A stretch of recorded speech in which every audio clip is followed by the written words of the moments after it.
Hello, everyone at home. Hello, everybody here. It's really nice to be here. These slides are so new, I don't even have an About Me slide. So I thought I'd do it through the form of interpretive dance. No, I would not subject you to that. I could do it like a TikTok video. Anybody here on TikTok? Yep, that's about average for an IT group, so I found in my extensive polling. So my name is Ben Dechrai. The reason why the name is so hard to pronounce is because I picked it myself. True story. I didn't want the name that I had previously, so I decided I needed a name that was easy to pronounce over the phone because my old name was really hard to pronounce over the phone. It should be really easy to spell. If I tell you my name, it should just be obvious. I obviously failed on all fronts on that. But the fourth requirement was that the Twitter handle was available. So there we go. I'm happy with that outcome. I do have a strong focus in security and privacy and anonymity and civil liberties, and if you ever see anything in the news about things like the census and my health record, that thing that I've blocked out of my mind, I can't even remember what it's called, you'll usually find me talking about it, not necessarily authoritatively, but very opinionatedly on the interwebs. So that'll be me shouting from the corners about when I were a lad. But I've been doing software engineering since about 2000. Jeez, time flies. So I'm now feeling very old. I have come from a PHP background, but for the past 10 years or so, I've been doing full stack and tending actually more towards front end. And I started traveling and doing conferences and meetups, and then I met somebody who worked at Auth who said, you should come and work for us if you like doing conference talks and you're into security. And he nagged me until I took the job interview, and here I am. So that's the TLDR behind why I work for Auth. I actually started using their products, and if you don't know what Auth is, this is not a sales pitch for them. But if you're not familiar, they're basically an identity provider in the cloud. So if you want to add login into your applications, you can use them. There are plenty of other options as well. Our biggest competitor is actually roll your own. So if you've ever rolled your own authentication, please don't do it again for the same reason as you shouldn't roll your own crypto, because there are so many complexities. If you get it wrong, you're basically breaking the first layer of security for all of your users. I used to be of the opinion that I can do it better. I'm more invested in my own website customers than somebody else. And somebody said, yeah, but if you get a data breach, then the worst that's going to happen is you lose reputation. Whereas if somebody like Auth gets a data breach, they'll probably lose their whole business. Anyway, I'm starting to waffle. I do waffle a lot as well. So please pull me back on track if you get bored at any point. If I start seeing any yawning, I will not be offended. I will just take that as a hint. All right, I want to talk to you about authentication and authorization and where we came from and the kind of problems we're facing nowadays. And the title of the talk actually gives it away in that we're going to be looking at input constraint devices. And I saw somebody on Twitter replied, I don't know whether you're in the room, saying this is a particularly relevant issue for them at the moment. Is that person in the room and willing to out themselves? No? Damn it, I would love to have had a chat with you to see what you're working on at the moment. So where did we start with authentication 1990 style? We had a user and we had a server and you wanted to log in. So invariably you would send I've written post in there, but it could even have been a GET request in those days. Definitely over HTTP because we didn't need security back then. And you would send the username and the password to the server and the server would then say, hi Ben. So that's where authentication started. And I'm sure you're all very comfortable with the fact that this is the way it still is nowadays. It's not. Hopefully, if you know any systems that are still like this nowadays, please have a chat with them. Authentication 1990 style, authorization 2000 style. This one you might have actually experienced for real. Who remembers, okay, age outing time. Who used the internet in the early 2000s? Who signed up for LinkedIn in the early 2000s? Or Facebook? Or, I don't know if MySpace did it. Let's say MySpace as well. Do you remember when you logged in? And this is a problem that all social media providers have, is you get 3 people into your network, and now you have a social media network of 3, which is not very good for a social media network. It's kind of like a clique network. So what they did was they wanted to know when I joined who all of my friends were so they can invite them all in and say, hey, Ben's just joined Facebook or LinkedIn or whatever. I'm not picking on one in particular. They all had the same issue of growth. So what they would do is they would say to you, what we want you to do, so that this is the social network provider over here, And I have a list of a whole lot of contacts of mine in this server. So what I do to social.com is I pass in to the friend finder endpoint my username and password from my Yahoo email account. And then social.com will make a request to Yahoo's server directly with my username and password and log in as me. Does anybody see the issue here? Lots of nodding faces, or at least not confused faces, which is good. Essentially what happened is Yahoo and, was Gmail even around back in 2000? Possibly an early version thereof. I MSN. LinkedIn doing this recently, is 2013. They didn't stop for a very long time, and that was very bad of them. And we have a solution to that they didn't use, which we'll come to in a second. So essentially what they were doing is, because there weren't any APIs to say, hey, Google, tell me about all of Ben's contacts, because we want to spam them all and tell them about how amazing we are, because Ben just joined us, therefore we must be amazing. And they often ran out of breath like that as well, because they were really trying to convince people to join. What they would do is they would effectively emulate being a browser and log in as though they were me. So Yahoo, or whichever email provider here, would think, ah, Ben's actually logging in. Not, ah, the LinkedIn server is logging in as Ben. So then what they would do is they essentially screen scrape and pull out all of my contacts, and then they would email them all. But do you think that LinkedIn or Facebook or whoever else actually sent the email? No.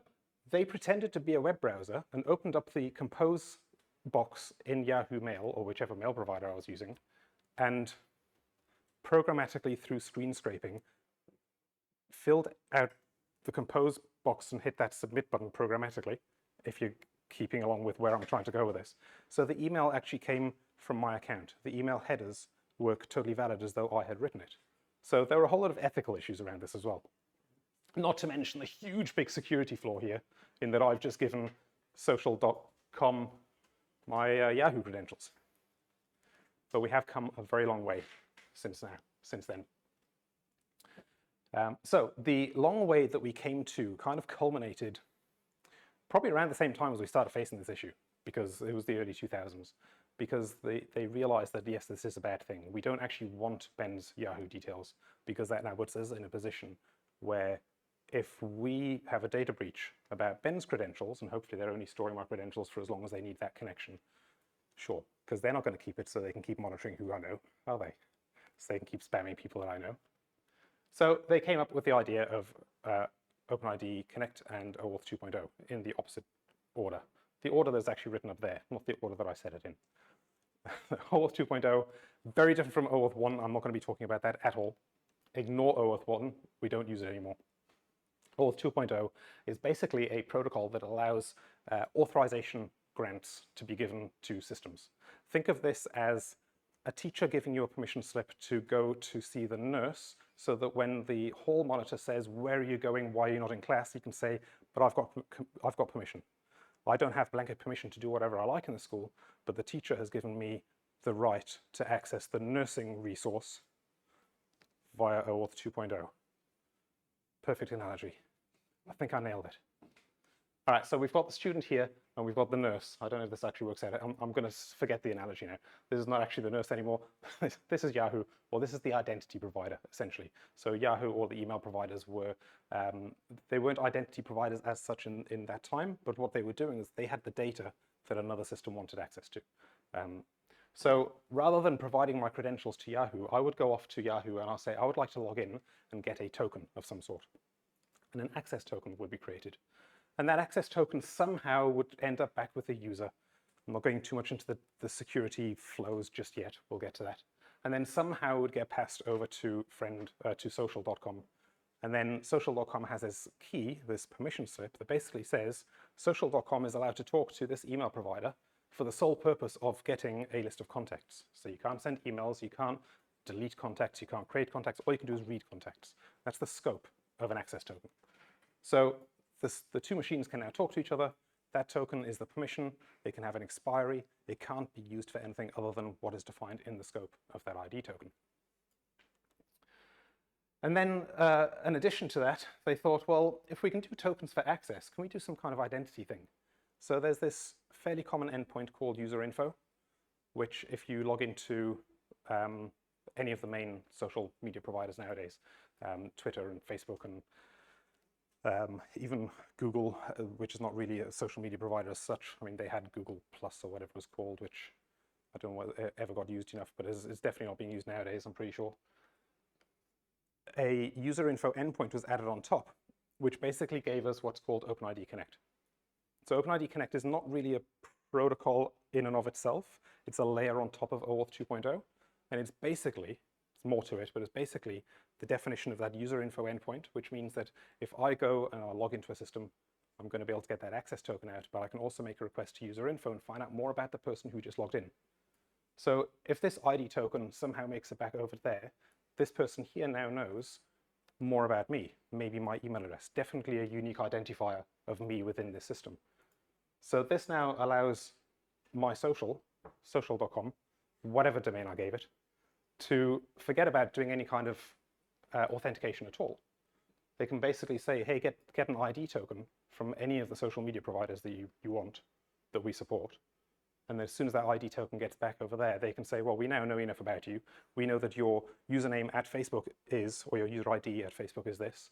We know your email address because you've shared that. You know, when you log into Facebook, you log into something with Facebook and you get that little alert that says, do you want this system to have access to your email and your friends list and the ability to post on your wall and the ability to delete all of your data and the ability to change your mother's maiden name and all the things you probably should not say no to, but invariably they don't give you the granular options. Again, I waffle. So that's where OpenID Connect comes in. You can actually infer identity, not just access permissions, to a third-party system. So this third-party system here now has enough information about your identity within the social media provider to not have to have a login form at all. Let's delve into the actual flows of how this works. And the reason I want to take you through these before we get onto the user constrained is because there are just some, we don't need to understand exactly how all the flows work. I will explain them to you so that you can follow along, but just enough of an overview so we know how the systems are talking to each other and where the security benefits of OAuth 2.0 and OpenID Connect come in. So we'll start with our user and the resource that they're trying to access again. This is probably going to be a website. Let's consider this as being a traditional web application where you've got a Node server or a Python server or something in the background and an HTML front end, but you've got that ability to have a server-based session, which, as you probably know, gives you a lot more security around remembering state of the user who's logged in and these kind of things. When you've got everything just in the front end in like a React app, you've got to be a lot more careful about what you're storing there and be aware that you're hosting it in an environment that is, to all intents and purposes, quite untrusted because it's somebody else's computer. We'll come on to that one in the next slide. Let's have a look at the easy example first. So we've got a backend server. When you configure your backend application, so you've got a Node Express app perhaps, you're going to configure a client ID and a client secret in that backend, and that is defined by the identity provider. The identity provider isn't visible at the moment, but it will appear. So that's just a bit of configuration you need to put in to start with. Think of it almost like a username and password for the identity, this is now called the relying party, because it's the relying party for the information. It relies on the tokens. And then you've got the identity provider. The relying party needs to know what its client ID is, or its username, and what the client secret is.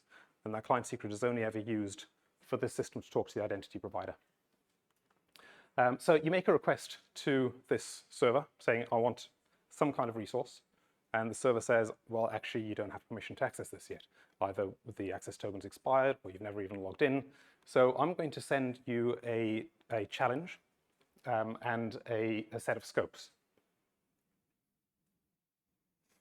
I think this bit here is not supposed to be on this slide.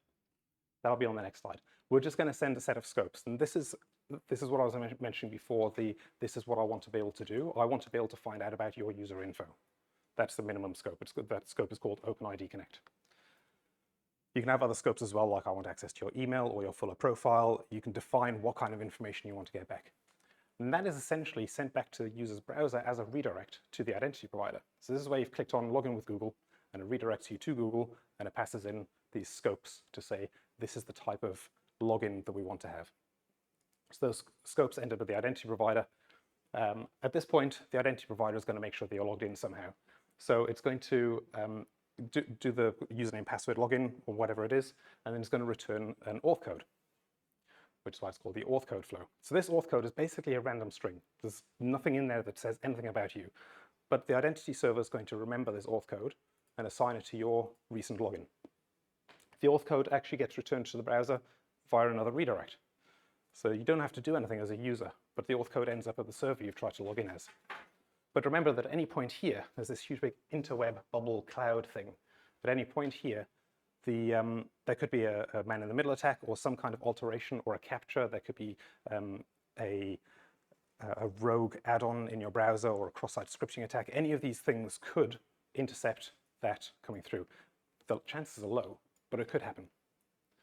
So we need to kind of close the security loop here and make sure that the tokens are only passed to the server that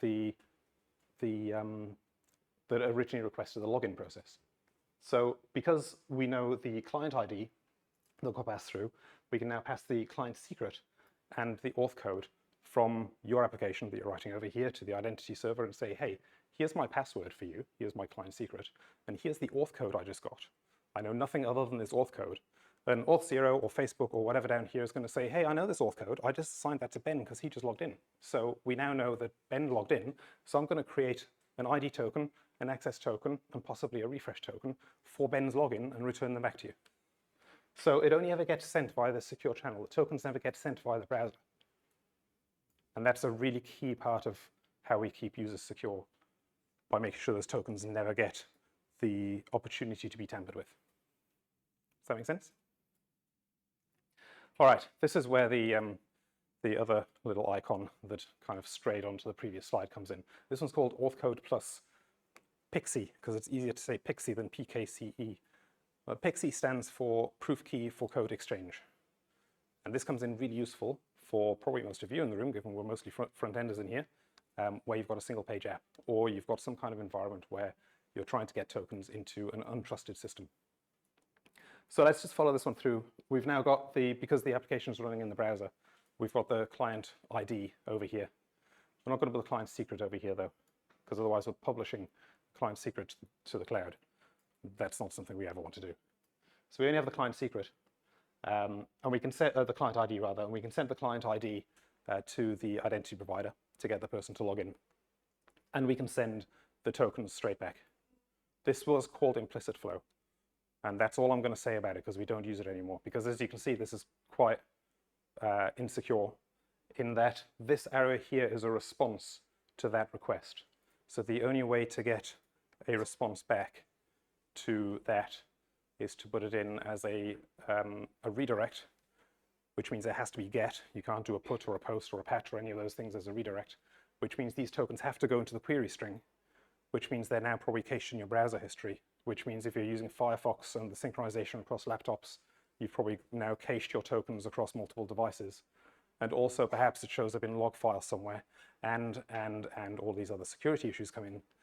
Now, until a couple of years ago, that was still our best option, and that's why we did that. And there was a big caveat: if you're doing any kind of OpenID authentication with a single page app, be aware that this is an issue. So we added the Pixie. So this is the proof key for certificate exchange, for code exchange in, which was originally only with auth code. But now we call it auth code with Pixie because we're specifically implying that this proof key also works with an untrusted endpoint, not just the trusted endpoints. So the way this works in this situation, which is slightly different to the previous version, is we get these two icons here, which are the ones that leaked through in the last one. So this one here is a challenge. This is a random, very long generated, cryptographically securely generated string of some sort, or data blob. And then we have a hashed version of that. And it's hashed with a pre-shared key, so a key that is known by the application. And that can be public information. That's fine, because as you might be aware, when you hash things, the whole point is it's really hard to unhash it, even if you know the key. You still have to build a rainbow table of every single possible input in order to work out what the input was for a given output.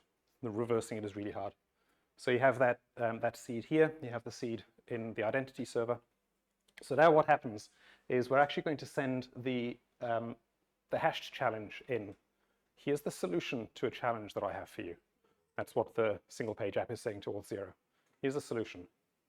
And I want you to use the client ID to know which login form to generate, because I'm logging into this application. And what I'm going to do in a second, there's the single page app talking, in a second I'm going to send you an auth code, and I'm going to request that you send me the tokens in response. So we have two bonuses now. This here can be a response as opposed to a redirect, because we can now make a post request, an XML HTTP post request via Axios or any other kind of library that you want to use, or even just fetch that's built into the browser. Make a post request and you pass in the code, and it can then return those as the payload, as the response, which means it's not going to get cached. It's over HTTPS. Lots of extra benefits. But in order to make sure that only this application here can use that auth code, it's going to send the original unhashed version of the challenge.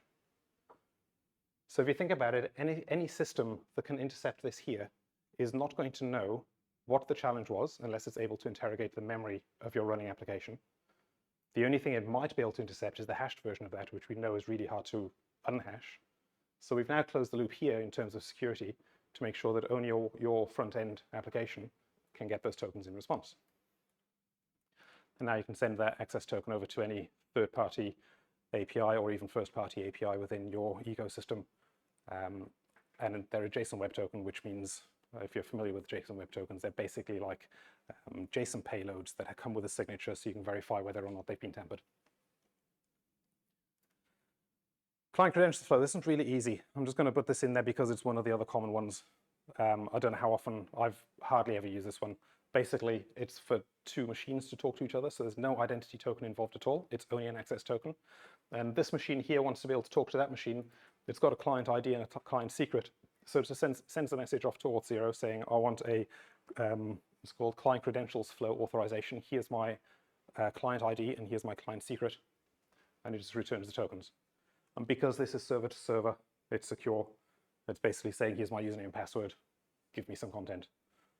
And then this access token can be used to talk to another API in the ecosystem. Yes? Is it safer than the other one? Or This one here? This is very different because there's no front end involved.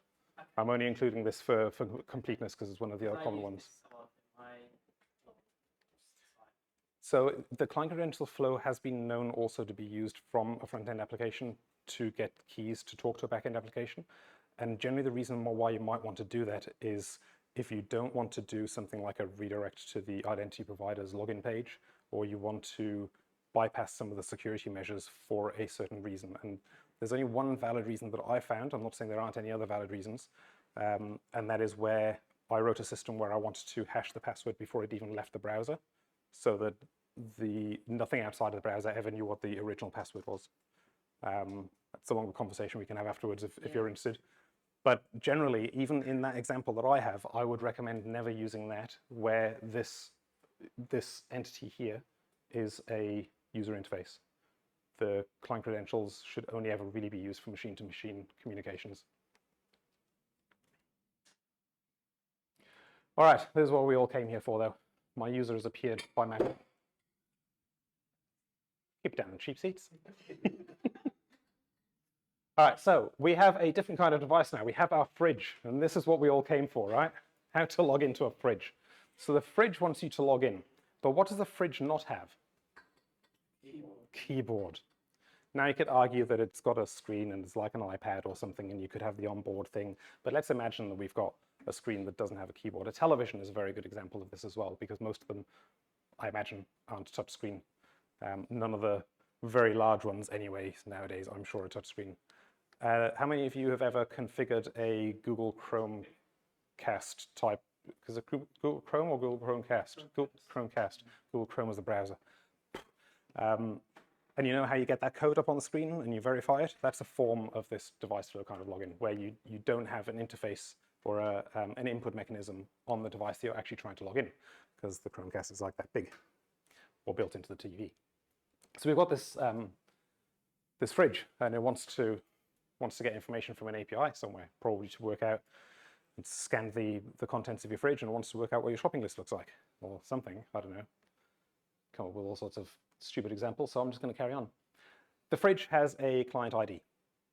This is the client ID that I got from Auth0 or the identity provider that you're using during the configuration step, same as every other system we've seen so far.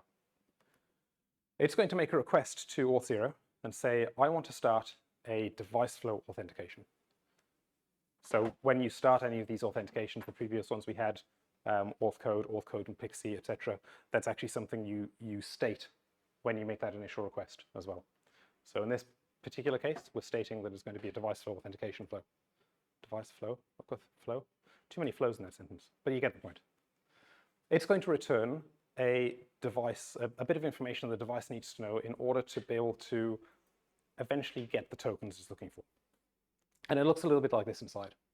You have a device code, which is some kind of random string, again, not associated with anything generated on the spot. This is basically a code that the fridge or whatever is going to remember as this is now my identity. Within the login process that we're looking at, this is my identity. We have a user code. This is like the ABCD that you saw on the TV when you were configuring the Chromecast.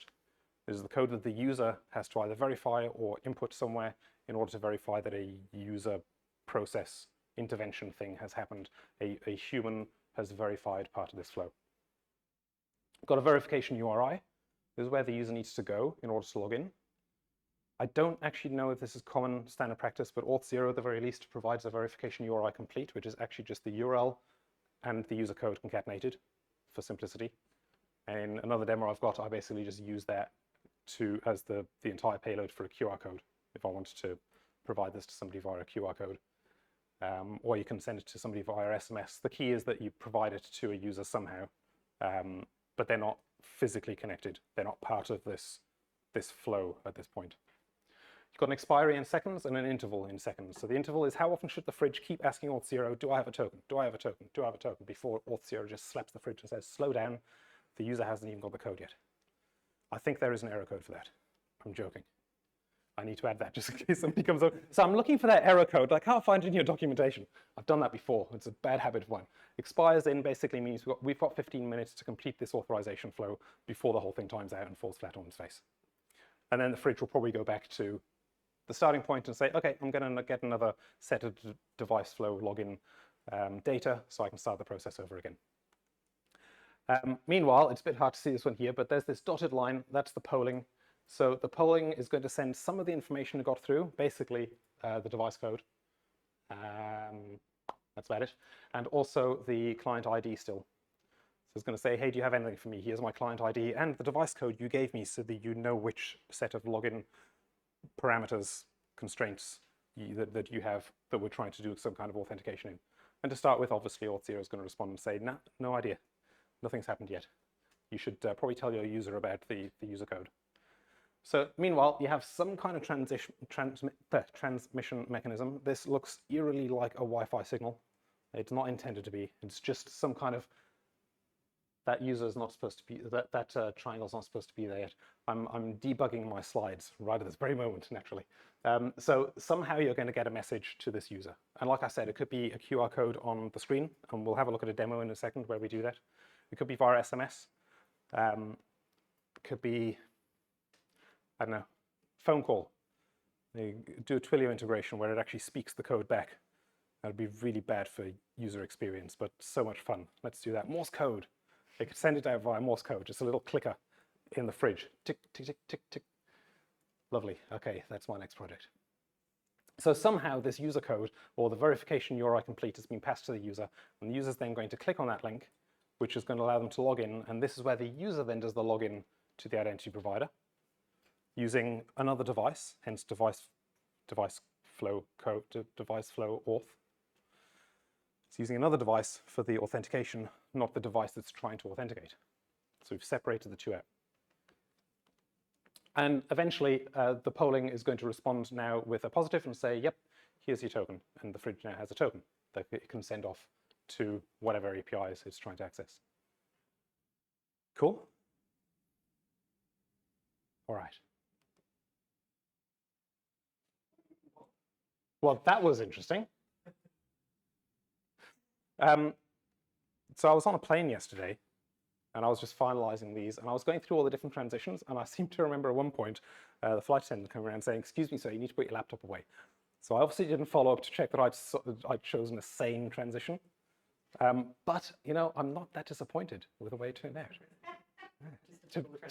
To be quietly honest. Yeah, hopefully nobody suffered any epileptic fits. If so, I apologize. There's nothing I can do about Plus it. you got to say, I was on a plane. I did get to say, yes, I did. I apologize if that triggers anybody. I know there are some of us who are not able to travel, but here it is. Here I am. All right. So let's have a look at some demos. So I have a mouse somewhere. There it is. Found it. And I have over here. Please excuse the fact that this fridge looks eerily like a phone.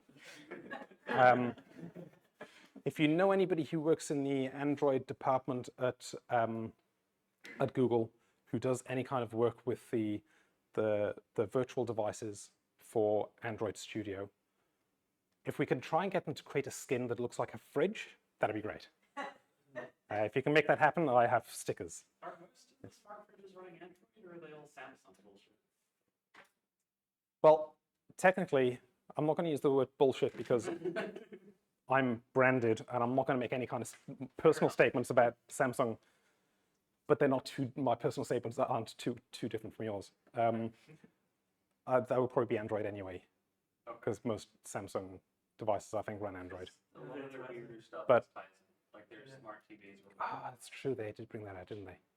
Pretty much But everything, yeah. this is basically a React Native app. So it could be on iOS. It could be cross-compiled to anything. The point is that it's a self-contained application that sits somewhere. It could be a desktop app as well. That's also a native application in that sense. So all it needs to be is a native application that has some way of providing information to the user through a QR code or via an API call to Twilio, for example, to send an SMS or any of these kind of things. Possibly some kind of screen interface, because there's no point having a smart fridge if it can't talk to you. Maybe it would actually use voice. We're coming back to the voice thing again. Dangerous grounds here. I'm going too deep. Rabbit holes, be gone. So yes, I would like a fridge skin, is the long and short of that one. And we have some code over here on the right. Can you see that at the back okay? Do I need, not at the very back. I mean, you're disqualified from having an opinion because you're way too far away. Guessing is fine. I can clarify if you need it as well. So I'm not actually going to go really in depth into the code. If you've done any kind of React Native, you're probably going to be okay with working this out yourself. If you haven't, I don't have the time to go that in depth to teach you about React Native. But I just want to go through a couple of the main things that I did in order to get this working. So I created, I actually had to handwrite my own provider for Auth0. If you do React, standard React app, you can install the Auth0 React SDK, and that brings pretty much everything you brings in pretty much everything you need into your application. But we don't have a device code flow authorization based SDK for React Native. For the obvious reason is that this is a very corner case right now. And I think I'm probably the only user of this scenario because I'm insane half the time. So I wrote my own Auth0 provider, long and short of it. I'm going to kneel down so I don't get a sore back. And also just to annoy the person on the camera. It's my hobby. So the main thing that we have in here is we've got this code here to start the device flow. So remember I said that the fridge is going to make a request to Auth0 for the initial bit of information so it can start doing all that polling and stuff. And I said that it's actually going to tell it that it wants to start a device flow code thingy. Authorization flow. So this is where that comes in there. So obviously, I mean, ideally you'd put a lot of these things into environment variables, but that doesn't make for a very easy to follow demo. So ignore the best practices here and just look at the data. So we're making a request here to my Auth0 tenant, and we're saying we want to start an OAuth authorization, and it's going to be device code. So this is what tells Auth0 what kind of login we want to do. And then we have down here the client ID. That came from Auth0 when I created this application in the Auth0 dashboard. And that's then going to resolve the JSON that comes back with things like the user code and the device code and the verification URI, etc. And then we have the polling for tokens part, which basically goes to request, and this is the standard endpoint, OAuth/token. You can call this with an auth so the body down here defines what kind of login we're trying to do. So we're using the grant type of device code. So what I was trying to say then is that this is a standard endpoint for retrieving tokens, but the payload that you send into that will define in what context you're using it. So you might see that auth/token in another place. It doesn't necessarily mean that it's a device code flow. And this is basically going to keep polling every. I've got a little bit. So we get some different responses back from Auth0. One of them is slow down, because we all know that timers on computers are totally accurate. And if you say wait 5,000, it might just poll after 4,999. Or even the server at the other end might say, you know, I haven't counted up to 5,000 yet, so you should slow down. So I just double the delay at that point. We've got an authorization pending, which is basically the thing like they still haven't logged in. So at this point here, this is where we do our little recursive polling thing. So we poll, if nothing happens, then we poll again, and then eventually we're going to whiz back up the chain of recursive calls to the Auth0 endpoint, and we're going to get that token out. And then we've got some handling here for expired token, access denied, and invalid grant types. And then finally, I've got one in here just because while I was testing, I found that if I hit the login button twice, it would suddenly start off 2, and then I would get the slowdown all the time. So I thought, you know what, I need to actually, every time I log in, I'm going to force that I stop any previous polling requests. It's probably a good idea, really, when you think about it from any kind of sane software development perspective. So I would highly recommend that if this is a route you choose to go down. This code is all in GitHub. I'm going to share the URL later in case you want to go as stir crazy as I am and actually run it yourself.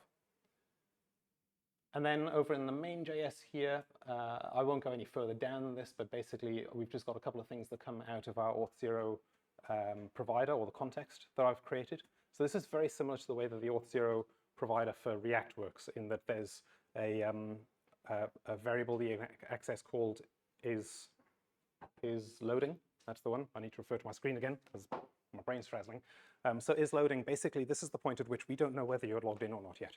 So you don't want to have any kind of user output that infers that they can log in or log out if you don't actually know what the state is. When you first boot your application, there might be a token in storage somewhere, or maybe in the case of a single page app, there's an ability to do a transparent re-authentication. At this point, it's still an unknown situation. So until we know what the situation is loading is true. Is authenticated is false until we know they're authenticated. The main SDK for React has things like login with redirect, log out, a whole lot of helper functions that are available. But basically what I'm doing at this point here is if we're still loading, don't show anything. And once we know what the state is, the Auth0 connection has been made, we've tried to find out whether there's any tokens, then we say if they're not authenticated, we show a login prompt, otherwise we show the dashboard. And if you want, we can delve into that code later as well. But I'm just going to jump over to the demo now. And I would like one of you, or multiples, let's make this a competition. This will be fun. I'm going to click the start button, which we might actually be able to see some output over here. I think I got rid of all the logging before I pushed it to GitHub. So we probably won't see anything. But I'm going to click on the start button, which is then going to do that first call to Auth0 saying, hey, give me some information so I can start this device code flow, which will include the verification URI. And it's going to put a QR code up there, at which point your job tonight, your only job, other than having fun, your second job tonight is to scan that QR code, go to the URL, and create an account as quickly as possible. This is going to be on my Auth0 tenant. I promise I will delete all your account details after this. But go to create an account, and as soon as you've done that, you should get a box confirming that the user code is correct. I can see people getting ready. I'm just prepping you so you can jump through this hurdle really quickly. So create an account, confirm, and then you should come and I will get a photo up here. And maybe we can use this as a way of giving away swag. Yeah, whoever gets there first. Oh, gets first pick of something in the middle of the table. Yeah. All right, are you ready? And also, for anybody following along at home, you're also eligible to do this. So get ready to scan that QR code. I'll send swag to people at home. You will get swag. Saying, I don't know. Oh, you don't have a mic. If you are keen to get involved, swag will be sent to you. We will get the camera onto the swag somehow so you can choose. We'll work it out. Oh, you'll get something else. Sorry. I'm promising things that I can't deliver. All right, I'm going to shut up now. I'm just going to click the start button. Did I even click the start button? So the other thing we've got up here so you can verify when you're logging in is that the code that you will be asked for is there, but that should be pre-populated because they'll be built into the QR code.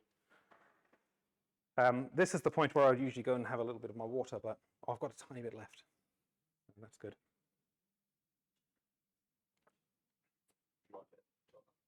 No, I'm good, thanks. I'm just making. What?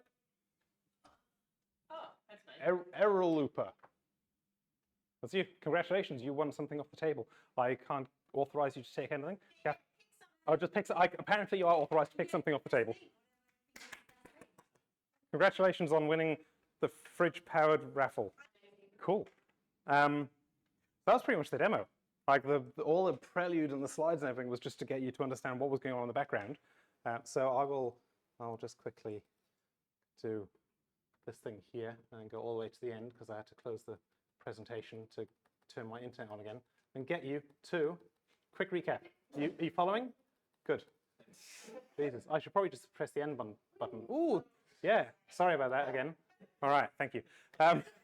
So I hope that's been interesting to the person who isn't here, who wants to know more about device flow. But I hope that you've gotten something out of this and a different way of thinking about doing authorization, what the different auth flows do, but also the fact that it's now actually really easy to log somebody into a device that they might not even have physical access to. Like the QR code, you didn't have physical access to any of this, and yet you were still able to try and log in with this. I do have another QR code over there, which is basically like the how's my driving thing. If you think this talk was really shit, scan that code and tell me exactly why and how I can do better. If you thought it was good, tell me that too. That's always nice to hear. But I like to get feedback and improvements. And in exchange, the first 5 people will get an Auth0 t-shirt. One of the, I think it's still one of the old ones. We just went through a rebrand. I've got new stickers here as well, so you can come and get them if you want. But we've got a whole load of t-shirts still to give away. So thank you for your time. I'm happy to take questions unless I get kicked off for being too rowdy.